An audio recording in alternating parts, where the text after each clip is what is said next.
For centuries, political cartoons have expressed opinions in a way that can be quickly understood even by casual observers. Martin Luther used pamphlets with cartoons to resist the all-powerful Catholic Church. Benjamin Franklin's Join or Die cartoon urged the colonies to band together during the French and Indian War. Throughout history, political cartoonists have poked fun at leaders, rallied support for a cause, and captured a message in a visual way. Perhaps one of the greatest political cartoonists of the 20th century was Ding Darling. Darling, a Pulitzer Prize winner, was syndicated to over 150 newspapers nationwide from his headquarters at the Des Moines Register in Iowa. Though Darling made his living in political cartoons, his real passion was environmental conservation. It was Ding's mission to educate the public about the conservation issues of his time. Still today, issues like water contamination continue to plague the environment, which begs the question, does anyone remember Ding Darling's message? He's a product of pretty much unspoiled area of western Iowa and eastern Nebraska.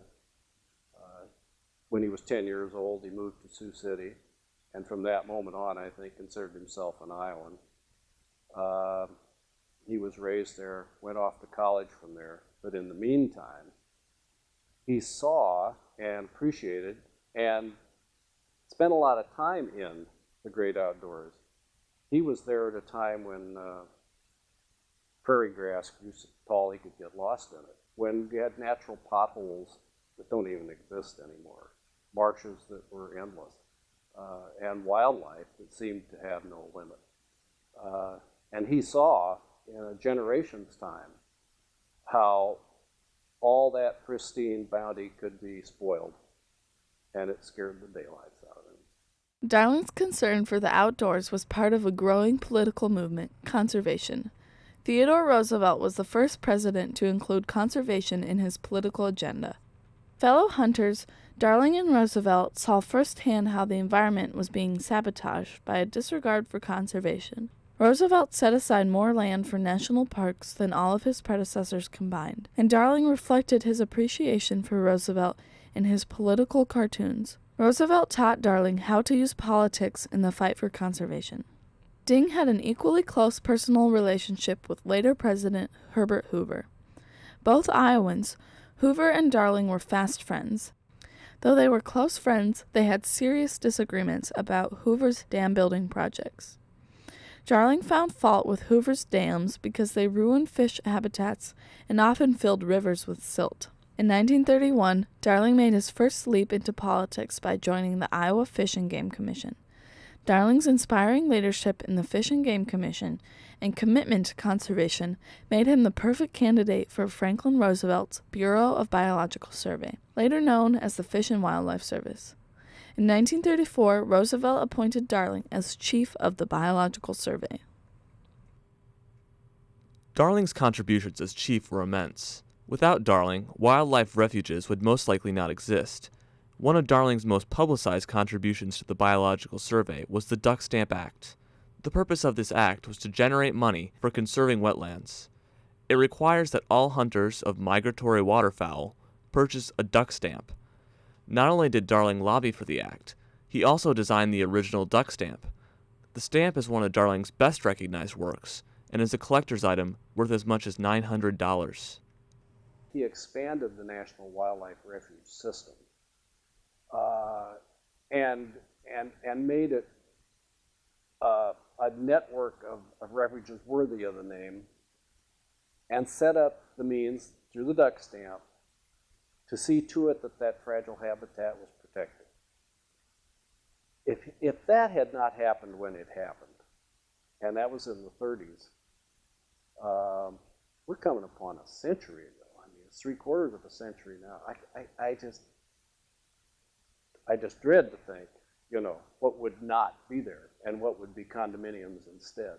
Darling used his position as chief of the Biological Survey to fold conservation into education. He formed the National Wildlife Federation in 1936, a group whose mission was to educate the public about conservation issues. The National Wildlife Federation lobbied to have conservation-friendly books added to the public school curriculum, and today publishes Ranger Rick, the popular children's magazine showing children the beauty of nature.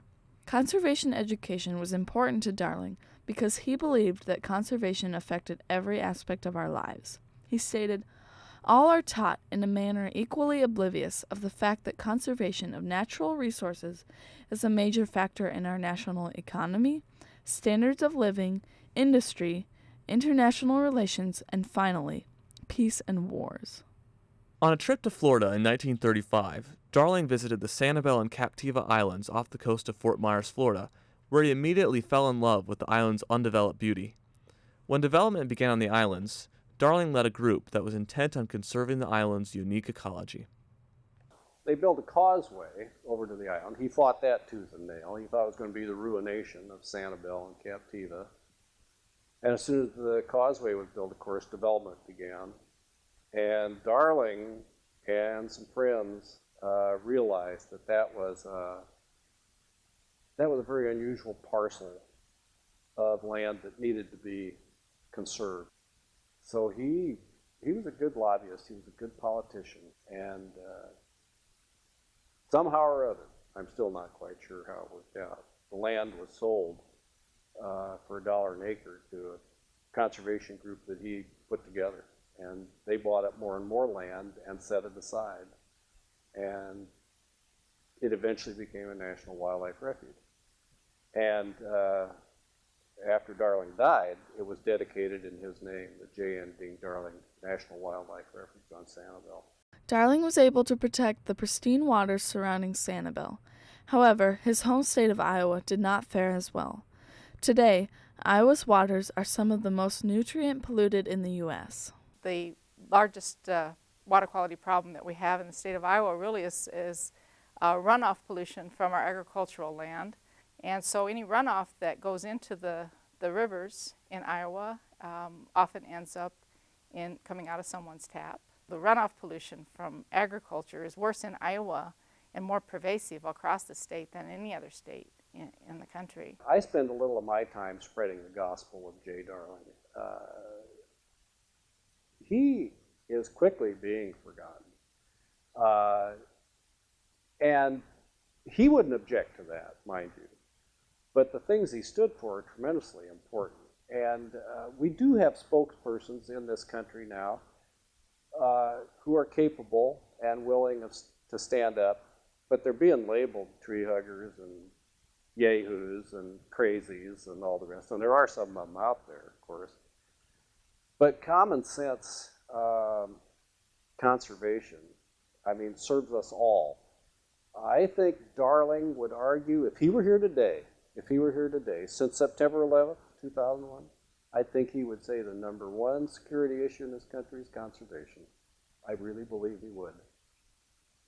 Perhaps Ding Darling's greatest legacy was that he was a teacher. Though not the first conservationist, J. Norwood Darling was arguably one of the most important. He had the unique ability not only to understand conservation, but to literally bring it to America's front page. Through his work with the Biological Survey, the Duck Stamp Act, the National Wildlife Federation, Sanibel Island, and of course, his famous cartoons, he was able to inspire a new generation of awareness. Ding knew that the public had to be constantly re-educated for his message to be remembered. In his early 80s, Ding stated, "I'm learning one thing the hard way, and that is that you have to constantly re-educate the public mind about every 15 or 20 years, or it forgets everything it learned a while back."